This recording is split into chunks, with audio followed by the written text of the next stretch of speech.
Thanks for listening to E-Commerce Australia. A quick note to let you guys know I run my own e-commerce SEO agency in Melbourne, and we'd love to work with you and your brand in growing your organic traffic in 2025. We have a small but select and elite team. Click on the link in the show notes below to start your complimentary free audit. No obligation, just great advice. We'll give you a great overview and some directions for 2025 from a team who cares deeply about your success. Back to the show. Excited to have one returning guest and one new guest to this episode. We spoke with Carla Penn-Kahn in March last year when Profit Peak was still in the beta stage of testing. Since then, they've shared some incredible insights, worked with some brilliant e-commerce stores, and thrived across the first Black Friday, Cyber Monday, Christmas period. So I thought as a listening or viewing audience, we'd get a lot out of getting Carla, as well as joined by her partner and co-founder, David Kahn, back on the podcast for an update into the numbers that they've seen in 2024 and how we can set ourselves up for the best chance of success in 2025. Firstly, to you, Carla, welcome back. Thank you. It's great to be back, Ryan. It's nice to catch up. Yeah, absolutely. We've got a lot to discuss since last time, and great to have you join us, David, for the first time. Thanks, Ryan. Excited to be here. Yeah, you post a lot of great stuff on LinkedIn, or you both do. So the first action point, the first call to action is to follow both Carla and Dave on LinkedIn. I think you'll get a lot out of it. But maybe let's start with yourself, Carla. How's the new year started for you? The year's been great. It's one of those interesting times where you expect things to be quite quiet for a business, both for our customers and for us. But it seems like the market's pretty resilient and buoyant, hoping for interest rate cuts this year. Yeah, do you think they'll come through, or what's the smart If you're asking my bank balance, I'm hoping they come through. Nice. And how have things been for you, Dave, for the start of the year? Yeah, fantastic. I mean, we're just getting a lot of customer love now, customers rolling off trials and just loving the product, and tons of leads coming in, customers that perhaps weren't, so happy with their results that now want to move the needle going into 2025, or those that are growing and wanting to scale up operations and become more profitable in the process. And so they've reached out to us. And so we've been really, taking on a lot of calls and getting a lot of demos happening. And of course, working a lot with our customers and rolling out new features. Yeah, fantastic. And it looks like there is quite a lot of new features with Profit Peak, Carla, since the last time we spoke, which was the 25th of March, 2024. You guys are rolling out. I can see in that change log on the website, there's so many new features that are coming through month by month. It must be, really building momentum nicely. Yeah, it's super exciting. It's just really nice to work with brands who are so thoughtful and, giving of their time in terms of saying, hey, we have this real pain point. Do you think with all the data you have, you can solve this? And then we literally go away and we whiteboard and we work with our engineers and we solve it. And ultimately, when we solve one brand's problem, we're actually solving thousands of brands' problems. Yeah, brilliant. And let's get into what those problems might be. But before we sort of get through talking about that, was there anything noticeable data or trends wise that you guys found through all the intelligence that you guys collect in that Black Friday, Cyber Monday period that we can perhaps utilize for having our most profitable year in 2025? Absolutely. I think one of the key things that I've seen across the board with a lot of our clients has been they acquired a significant amount of new customers prior to Black Friday, to then have a significant proportion of them coming back within that first month after their first purchase, as well as those that are slightly outside that 3-month mark coming back again, obviously stimulated by the Black Friday, Cyber Monday sale. And then I think really it comes down to the brands that were sharp and smart with how they went about their Black Friday, Cyber Monday promotions. They weren't running the same offer like they've run at other flash sales and things throughout the year. They went with something unique. And I think the ones that really won the most in terms of profitability and growth were those that didn't have an extended Black Friday, Cyber Monday campaign that started on the 1st of November, went all the way through into December. It really was those brands that decided to warm up the audience, perhaps with some small clearance sales and other promotions in the lead up, really went hard and fast just for that specific Black Friday, Cyber Monday dates. Okay, yeah, that's really interesting because we see every year, but it's getting earlier and earlier that the Black Friday, Cyber Monday 4-day weekend is actually kind of Black November. So off the back of the data, you're suggesting that the brands, if you're going to go ahead and do something around that sales period, which is up to every brand's discretion, your advice based on the numbers would be to really keep it within that sort of 4-day or week window if they can. I definitely think so, just because everyone has seen the rise of CPC costs, especially leading into these key sale periods. And what we saw was those that went out early and went out for a longer amount of time were spending excessively while also heavily discounting. And really all that traction of customers that were primed for Black Friday, Cyber Monday weekend would have maybe been warmed up through that period, clicked throughout that period, but they only really truly pulled the trigger in a significant volume, either at the start when they launched their sale or specifically on the Black Friday, Cyber Monday weekend. I have a hot take to add to that. Let's do I it. noticed leading up to Black Friday, I had so many emails and SMSs. Every brand I'm subscribed to was warming me up, but already had launched their offers. So it really wasn't a warmer. It was almost like an anticlimax coming into Black Friday, Cyber Monday. And then that whole Black Friday, Cyber Monday period, my phone was quiet. I wasn't getting emails. I wasn't getting SMS. So it was almost like everyone forgot when the actual event happened. And I think the brands, anyway, we saw one of our brands really communicated heavily over that 4-day period. And they ultimately drove exceptional results because they were the one in front of the customer's mind at that exact point in time when they were ready to pull the trigger and actually shop. So I think warming the audience is super important, but I also think if the event just continues and continues and continues and the offer stays the same, you lose that, I must buy now factor. And it's that factor that actually pushes someone to pull the trigger. And so there's kind of like a balancing act between really going, hey, I'm super engaged with this brand, but I'm actually going to hold out till Black Friday and consider all offers available to me. And what if by that time your customer's forgotten about your brand? Yeah, I agree with that, and I think my personal opinion, I'm not sure, maybe you guys can back me up with the data, but essentially people have a wallet that they're going to spend anyway, regardless, and they're waiting for deals to come through. If the deal doesn't come through, they still might spend with you anyway. It just, I guess if you can communicate you're either going to have a sale or not have a sale and the specifics around it and really communicate that effectively to your customers in the lead up, then you're going to do well regardless. Absolutely, especially those that went about maintaining some level of pricing among their core products or didn't heavily discount their core products as opposed to other categories or products in their range that aren't defined as core. I think those were the ones that really lifted that average order value without sacrificing too much margin. And then on that note, as another tip, something for those for this coming year is be careful in running a sale that you don't have those cart abandoned discounts running simultaneously, because there were a number of brands that we had heard through people had continued to run those promotions alongside the extra promotion that they were running for Black Friday or markdowns. And it was just seeing that wasted margin just disappearing because they simply forgot to turn off those flows. Yeah, on potentially customers that were already going to buy anyway. That's got to hurt. Discount stacking is never a good thing. Yeah, exactly. One of the things that you guys that I wanted to speak to you about with some of the new features is introducing that lifetime value analysis in your dashboard. How does that apply to Black Friday? Like, did you notice a specific cohort of Black Friday shoppers that were actually not worth the extra discount or eroding the margin to get them onto your books anyway, if you know what I mean? Great question. What we do with lifetime value analysis is we actually do it on, of course, as you would expect, being profit peak, profit level. So you can actually not just see the revenue you drove through that cohort, but you can also see the profitability. But interestingly, what we saw is that a lot of the customers acquired in October ended up repurchasing in November during the sales period. So there was a huge cohort that became a first-time customer in October, had better profitability because there wasn't that extra discount. And then they repurchased in November because they were still highly engaged with the brand and obviously had a positive experience, which is why I always talk so much about profitability also comes down to CX, customer experience, because if you've had a good experience, you're likely to come back. And so we've seen a lot of that November cohort being driven from October shop. But then we've also already seen with a lot of the brands that we're working with, those November customers have already shopped. So we're seeing 10 to 15% of those November cohort customers reshopping in December, January, or February across the board with the brands we're working with. And they're profitable because we can see the gross profit achieved from each of those cohorts. Okay, so you're saying that the actual shoppers that were acquired in that Black Friday month have actually still been profitable on the back end of repeat purchases?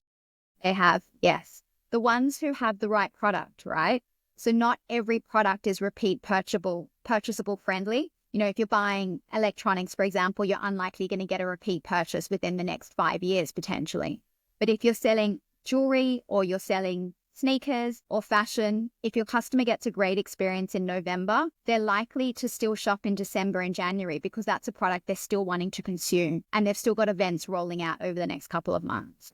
Okay, yeah, interesting. So what would be the takeaway for brands and e-commerce business owners that are listening to this at the moment? Would you, by the sounds of what you're saying there, you would try to do some sort of promotion in October to get people to purchase in October and then repeat purchases in November, December? Obviously, it depends on what you're selling, but it sounds like October is a good way to get some good margin through the door and then get some repeat purchases for Black Friday. That's right. I wouldn't even necessarily do a promotion in October. I would consider October as very much awareness building and brand building to be front of mind come November.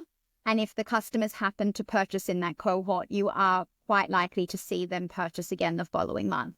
But for me, lifetime value is also so much about product and what you're ranging. So we see it with our customers. There's certain products in certain categories or even certain brands within their assortment that actually drive higher lifetime value for their business. So it's also not just about the high level, it's what can you take away from a merchandise planning perspective to understand, is there also potentially products or categories in your assortment that don't provide the right experience and they detract from your own brand as a retailer and then customers don't come back and shop again. Yeah, that would be a really interesting insight, wouldn't it? To have a look at the products that are actually purchased one time and never again, and maybe look to redevelop them or get rid of them or improve upon them, I guess. Absolutely. We've seen some clear winners among our customers that are selling within different categories or as retailers selling in different brands, that they have certain brands or certain items that are actually driving the most repeat purchase. And from my perspective, especially when you're seeing CPC costs going up and up, the best way to obviously drive a promotion where you're going to be spending a lot is to obviously drive them towards products that bring them back versus going for that product or promoting that product that just results in a one-off purchase. Yeah, that's really, really interesting insights. Since you guys have been going since the beta test had finished and you're live in market, is there anything that's really surprised you or standout kind of statistics that are worth sort of noting and e-commerce business owners can kind of perhaps look at their own metrics? For sure. I think the number one learning we had in our own business, which we've applied to our own customers, is not allowing Google and Meta to optimize ad spend to the product assortment that they get the best results for. It's actually driving ad spend behind your highest velocity gross profit products in your business. And that means really tailoring the products that you show in your ads and having dynamic feeds in your ads. And what's also super important is when you do that, making sure the right ad spend is behind the right feeds. And with that, we've seen customers increase contribution profit on ad spend by 4 times. So the campaigns where they're optimizing their feeds with our tooling, which gets them gross profit velocity, are seeing 4 times the contribution profit. So what that actually means to a business's profitability is another 0 at times at the end of the month when it comes to profit. Yeah, spot on. So I'm not a particularly big when it comes to ads. I'm more of an SEO guy. So can you just explain that a little bit further? So when you set up your Google ads, essentially the AI and Google will just pick that's what it's getting you the most amount of conversions and what it thinks is going to get them the best results. So you spend the most amount of the money with the platform. Exactly. And what you're saying is that, since you guys have started up, you have a product essentially helps merchants to optimize that feed to be able to keep profitable in terms of what is making the business the most amount of profit rather than Google and Meta. That's exactly right. It's getting the feeds to work for your business rather than making the feed work for Google or Meta. So if you're driving the most ad spend behind your most profitable products and the products that have the highest velocity and sell through, that means they're highly converting products as well and they're efficient converting products. So you're going to get an automatic better result. Yeah, fantastic. That sounds like a great reason to sign up. This is not a sponsored episode, by the way, but yeah, I'm fascinated by the numbers, and you guys, are really starting to share some pretty incredible numbers. It's really interesting. I often get asked about attribution. How do we know what marketing channels or what marketing strategies are working well and which ones are not. So how does Profit Peak help with that? So I feel like when it comes to attribution, there is a bit of a balance between art and science, right? So there is no perfect answer when it comes to attribution. There's also no perfect answer when it comes to market mix modeling, more incrementality analysis when you're looking at marketing effectiveness. Ultimately, there is a customer journey. What impacted the customer journey the most? I don't even think the customers know, right? So we're getting into psychology and everything like that. So it's really hard to understand. What's important is actually understanding that the orders from your customer journeys are profitable. And then the products that you have sold in those orders are still profitable once you have attributed revenue and costs to these campaigns. And so once you understand profitability dynamics on the order and the product level, you can actually start taking back control of your business and start optimizing where you have control. So you don't have control over CPCs or CPAs. You can obviously optimize to a certain extent, but ultimately you're at the mercy of Google, Meta, TikTok, or whatever platform you're on. What you do have control over, though, are your product unit economics. So if you can optimize your COGS or your sale price or the gross profit per order that you're achieving, you're going to get a better result. Yeah, fantastic. Yeah. And does that start to, I see one of the things I do notice a lot about your posts is you post a lot about inventory management. Does that also come into play when you're looking at how to stay profitable? Absolutely. You should not be buying products that aren't profitable. I think one of the biggest mistakes we used to make in our business is we didn't understand on a product level what we were investing to market a product. So what that customer journey cost was to get that product sold. And it ultimately led to us running unprofitable campaigns, which had unprofitable products in them. But if you know what are your most profitable products and you're spending the most investing in them, you need to keep them in stock. But equally, you can't let all the other inventory in your assortment fall by the wayside. But you don't have to assign the best amount of ad spend or invest the most in there. You still need to get that converted into cash so you can keep your best sellers in stock. So at Profit Peak, we're very fond of an ABCD analysis for inventory assortment, but we don't do it on revenue. We do it on profit. So what is your A class for profit? Keep those in stock. What's your B class for profit? Try and get more stock turns. C class for profit, unearth winners, otherwise clear it. And then your D for profit, get rid of it ASAP because the storage costs and that cost of capital is hurting your business. So we identify that. That's awesome. I've never heard that before, but that's brilliant. I love that. What do you think are topics that are going to be front of mind for e-commerce in 2025? Where are we as an industry? Where should we be focusing on? I guess you're going to say profit. If you're not already focusing on profit, we've got a problem. We're still in 2020. Yeah, exactly. But what do you think are the headwinds that e-commerce brands are going to have to navigate this year? I think definitely as we continue to see the rising CPA costs, the rise in competition, I think everyone's trying to maximize those advertising dollars by maximizing average order value to even it out. I think we're going to see a lot of competition in terms of essentially between the different channels in terms of what is the most efficient way to advertise. And of course, everyone's competing in terms of creatives as well. So which creatives drive the most value, but then also which products are going to obviously drive the most profitability with that as well. And combining those is, I think, the key to winning this year. Yeah, that's a great takeaway. So with Profit Peak, does that kind of give you a bit of an enhanced kind of viewpoint of what channels are working best? Absolutely. So not just looking at it from a top line revenue number, but all the way down to a gross profit on ad spend, a contribution margin on ad spend, and subsequently a net profit on ad spend. But beyond that, understanding exactly which products are selling where, which are the dominant sources for those products. So, does this product sell more through Meta, or does it sell more through Google, or does it sell more through Pinterest or TikTok? Being able to identify that so that you can then allocate capital more efficiently. And then, of course, stay on top of your inventory management to ensuring that you've got the right amount of stock to keep those campaigns winning. And then on top of that, in order to boost value and also to ensure that your ordering is in check, what products are selling with those products so that you can A, maximize that average order value, and B, ensure that those products aren't also influential to customers buying the products that you're advertising. So there might be subsequent products that they may only purchase purely because the advertised product was there in stock. And so there is a bit of a correlation, obviously, not just with what you're advertising, but also what you're ranging as well. And then to take that a step further, to then understand where you're going to actually maximize the most margins from that. And is that also not just in your pricing, but also in terms of leveraging how you go about merchandising it. Do you find those winners that you haven't yet advertised before that are selling well? Do you group them together? Do you bundle them on your site? And is other methods to your marketing that you can then obviously grow your business with? I was going to say, with an SEO hat on, Ryan, I'm excited to see what AI actually means for SEO. So we've got a son and daughter, and my son the other day said to me, when I said Google it, he said, I'll look on ChatGPT, and I was like, whoa, okay, we're there. Yeah, that's really interesting. I agree. I probably, out of, I don't know, 20 or 30 people that I've surveyed this year, I would say half are using ChatGPT as a first point of reference.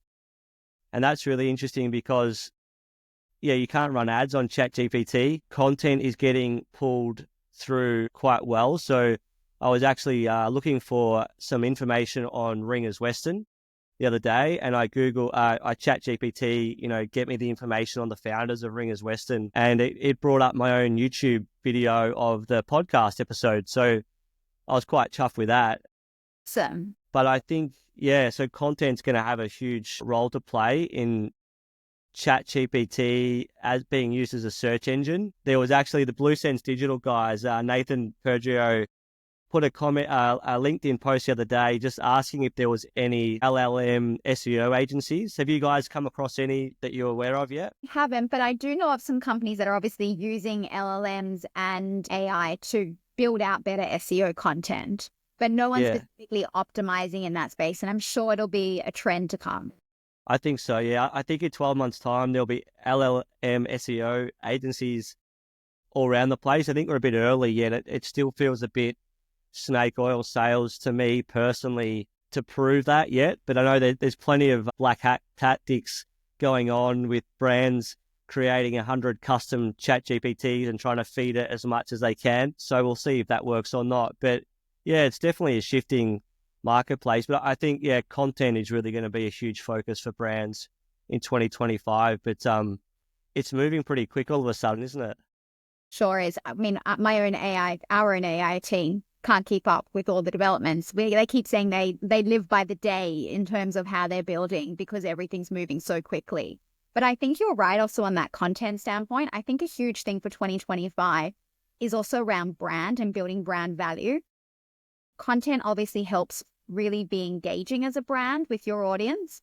And it's not just, as you know, about feeding Google's search algorithms. It's actually about creating that community essence and engaging with your customers on a really informative and valuable level. And that's what we've obviously really tried to achieve with our own LinkedIn content, is provide our own community with value, because ultimately that's how you build brand. Yeah, spot on. And that's right. If you look at the Google and the EAT principle around that, my answer to some of that AI stuff is if you've only spent 30 seconds, or if you're lazy, even if you're lazy with the AI, it's going to produce rubbish. And if you're spending 30 seconds to put in a couple of prompts and write a blog for you, then I think I don't know, what's the right word? It's a bit audacious to then expect your users to spend 5 minutes reading it. So, and it's really easily repeatable at the moment. So if you can do that with your own AI, all your competitors can do that. So I think video is, like, more than ever so important to do, because it's not just reading a blog. It's you can hear, you can see body language, you can see tone of voice, and all of these different things. Which AI is going to take over too. Yeah, exactly. Yeah, I mentioned him a little bit, but Norm from Connie, he was mentioning he hasn't published it, but he did his own podcast, all basically on AI. I hope he doesn't mind me saying that. And it was a 15-minute podcast, and it was two people talking together, and it was completely AI. So I think, the world's going that way. If you can stay authentic and really build that brand story, that's really going to try and protect you from the Temus and the Shines and all of that of this world as well. Like, you can't become commoditized and just sell a product. It needs to be a brand and a why. And I think organic social video is going to play a huge role in that. Even podcasts. I know everyone probably has a podcast these days. Podcasts are really helpful because it gets your message out in an authentic fashion. Absolutely. And we've seen that with customers of our own. We work with Arms of Eve and Alive Body. They have incredible founders with amazing founder stories. And that's some of the content that gets the most engagement. So Kerry Langer, who's the founder of Arms Aviv, on International Women's Day, did an Instagram video, and I myself as a customer was just blown away with the quality of the content, and I even became more engaged as a brand customer. And so there's no doubt that it adds so much value and it builds such authenticity with your audience. Yeah, and what sort of content was that? Was that like a raw piece to camera, or was it highly polished, or what was the... Yeah, it was around her founder story. So how she started sourcing the product, how her mum used to travel with her on all her sourcing trips. And it was like a beautiful bonding experience, and how the brand has grown today to being both online and having multiple stores across Australia and growing exponentially, to be honest. And so it was just so authentic, and you felt so warm and connected to her as a founder. And as a brand, you know, that's just building so much value, right? Your audience suddenly places you on a much higher pedestal within their mind and their psyche in terms of how they want to work with you, spend money with you. Yeah. And I think to add to that, I mean, at the end of it, everyone's time is becoming more and more of a commodity. And so where a founder or a brand can actually invest time with their customers, just even with, you know, that personal face-to-face, or just, you know, the interaction that you have with them in store, or just replying to their emails without using AI or something, and really having something genuine to write with, or just calling the customer in many cases as well. Like, we used to experience so many of our customers were of an older demographic. They didn't want to type back and forth via email. They wanted to actually speak to a human on the phone. And I truly think that the brands that last in the long term are those that don't forget that human connection. Yeah, you're spot on. Yeah, it's such a good point. And building community is going to be a big, not a buzzword, but a big focus for a lot of people. As you know, as you mentioned, the cost per clicks are as high as they've ever been, and cost to acquire a customer is increasing always. Building community is something that's going to you guys' whole business model, keep you more profitable, and, you know, get more loyal buyers that are keen to kind of follow that story. You don't get sort of commoditized, I guess, by the bigger overseas giants. Special announcement for those in Perth, Western Australia. E-commerce Australia, in partnership with Retail Fest, are wanting to bring the e-commerce and retail community in Perth together for one night, March the 6th. We want to highlight local businesses and superstars within the Perth e-com and retail scene. It's free to come along, and food and drink will be provided. It will have an expert panel which will be announced in the coming weeks, but looking forward to seeing you all there in the fantastic city of Perth, one of my favourites. So it'd be really interesting to hear some, not a real life example, but, you know, a customer journey from Profit Peak, and what you typically find have found over the first 12 months in business. What is the pain point that triggers someone to book in a call with you guys? And then what has been their typical experience over the first kind of 6, 9, almost 12 months since you guys have been live?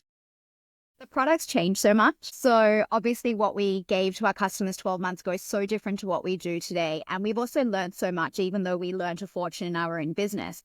But I'm often asked by customers when we do a demo call is, how do I get more profitable? Like, I just want to know how. Clearing the fog. Yeah, clearing the fog. But also, you know, it's not just one lever in your business you actually have to pull. And we've learned that. And dashboarding only takes you so far. So what we've learned in the last 12 months from our own customers is you actually need to build automations around the dashboards that pull the right levers for your customer. And so what we found by enriching our data with first-party marketing, we not only provide product analytics and provide inventory forecasting, but we can actually put the data to work. And when I say put the data to work, it goes back to that conversation we had earlier about optimizing your feeds around profitability and stock availability, but also how do you drive upsells and cross-sells on your website? Are you just pushing for more revenue, or are you actually using AI, which is now accessible to every brand, and optimizing for things like gross profit per order?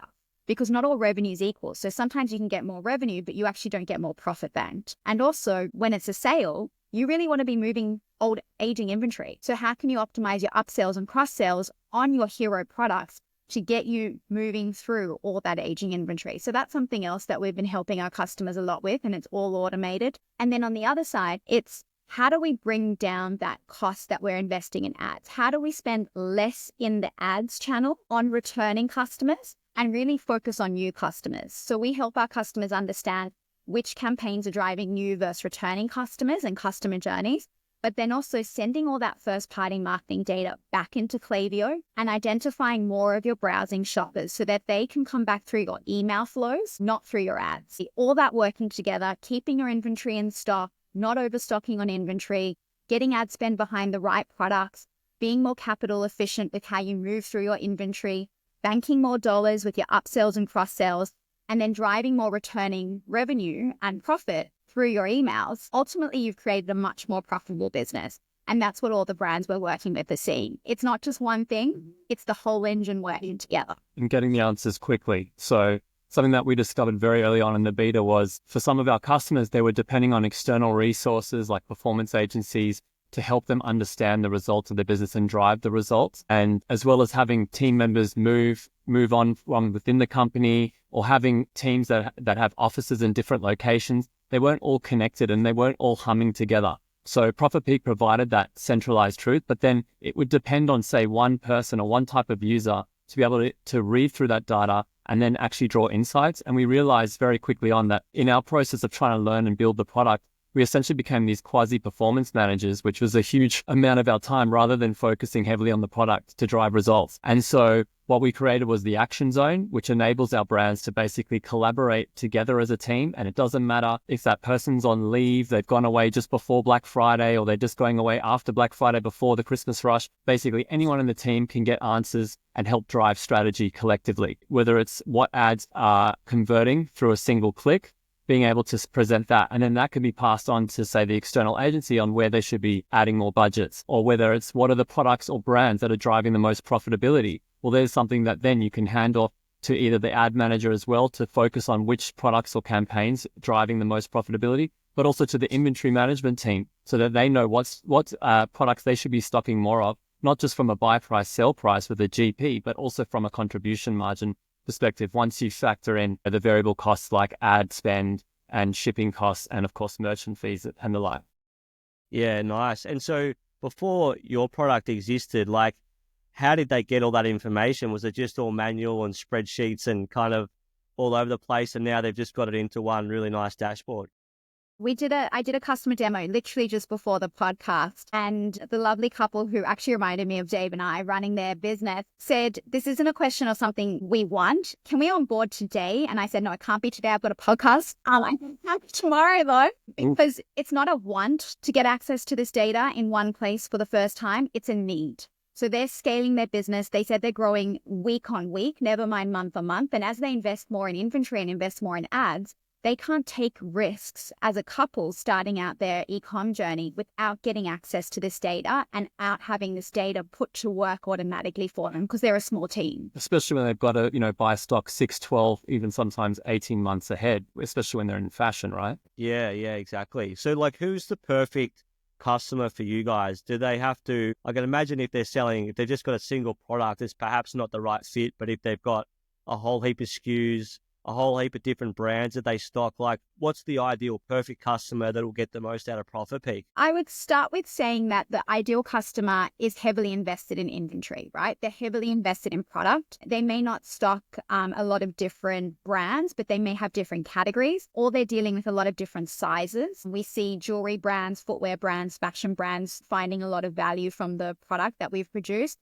But equally, we're working with so many beauty supplement brands that are also saying, like, this visibility and this data put to work and baby and homewares, it's game changing for them. If you can produce better profitability on autopilot by using our automations, the analytics are the bonus. And that's what's been so rewarding for us as well, is being able to have these conversations, show the results, see the results with the customers, and then having them go from, how am I going to be able to afford, this next shipment, or, that pipe dream that we have of expanding further into this category, is no longer a pipe dream because we now have the cash flow, because we've got the profitability to justify and being able to expand our ranging.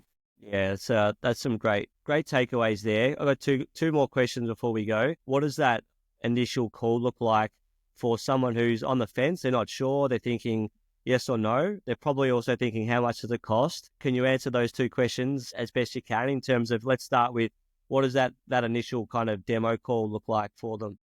Yeah, it's typically about us learning from you, the customer. So we always start by saying, hey, what are your pain points? because ultimately there's no point in us telling you that we can solve your pain points if your pain points aren't pain points that we're solving. So the first thing is actually identifying that we're the right tech partner for the brands that we're talking to.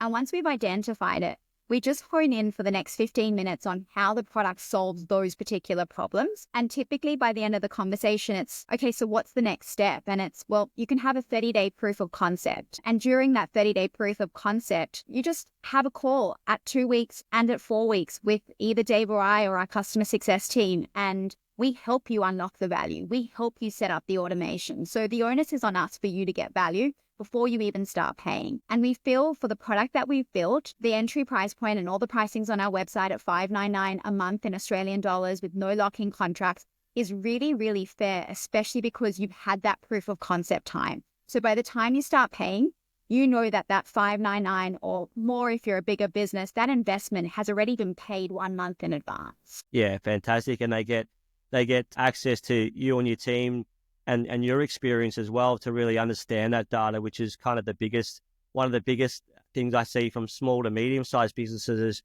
actually they've got too much data and they don't know what to do with it all or what decisions to make from that. So if they're on the fence, then it's worth putting in a call to you guys, booking in a demo call and getting that 30 days to then assess that off the back of it. Is there a certain revenue number that generally signs up with you guys? Do they need to be hitting a certain threshold before it's worth it? We have our smallest customers, I'd say, are doing around 1,000 orders a month. Okay. And then we have customers doing up to 150,000 orders a month. So there's really such a spectrum, and the level of product and data automation that they go into with us doesn't always reflect the size of the orders or the size of the business. Because the smaller the business, the less access they have to external resources to do a lot of the manual work, like optimizing their ad exclusions. We automate this. So that's as useful for a brand doing 1,000 orders a month as it is for 150,000 orders a month. And the ROI is just relative. Yeah. That makes sense. Awesome. Well, look, I can't see too many reasons why they wouldn't submit an inquiry and just have a demo call. And, what an opportunity and what a chance to be able to just understand their data. As we said, it's not getting any easier. The platforms certainly know how to milk every sort of ad spend out of you, apart from SEO being a great profitable channel if you do it correctly. Very. Yeah, I think give Carla and David a call and or submit an inquiry. So thanks for coming on again and giving us your time. We've had a couple of goes at this and technology hasn't been kind to us, but I really appreciate you taking some time out of your day to jump on and educate the listening audience. Thanks so much, Ryan. Thanks so much. It's been great. Cheers.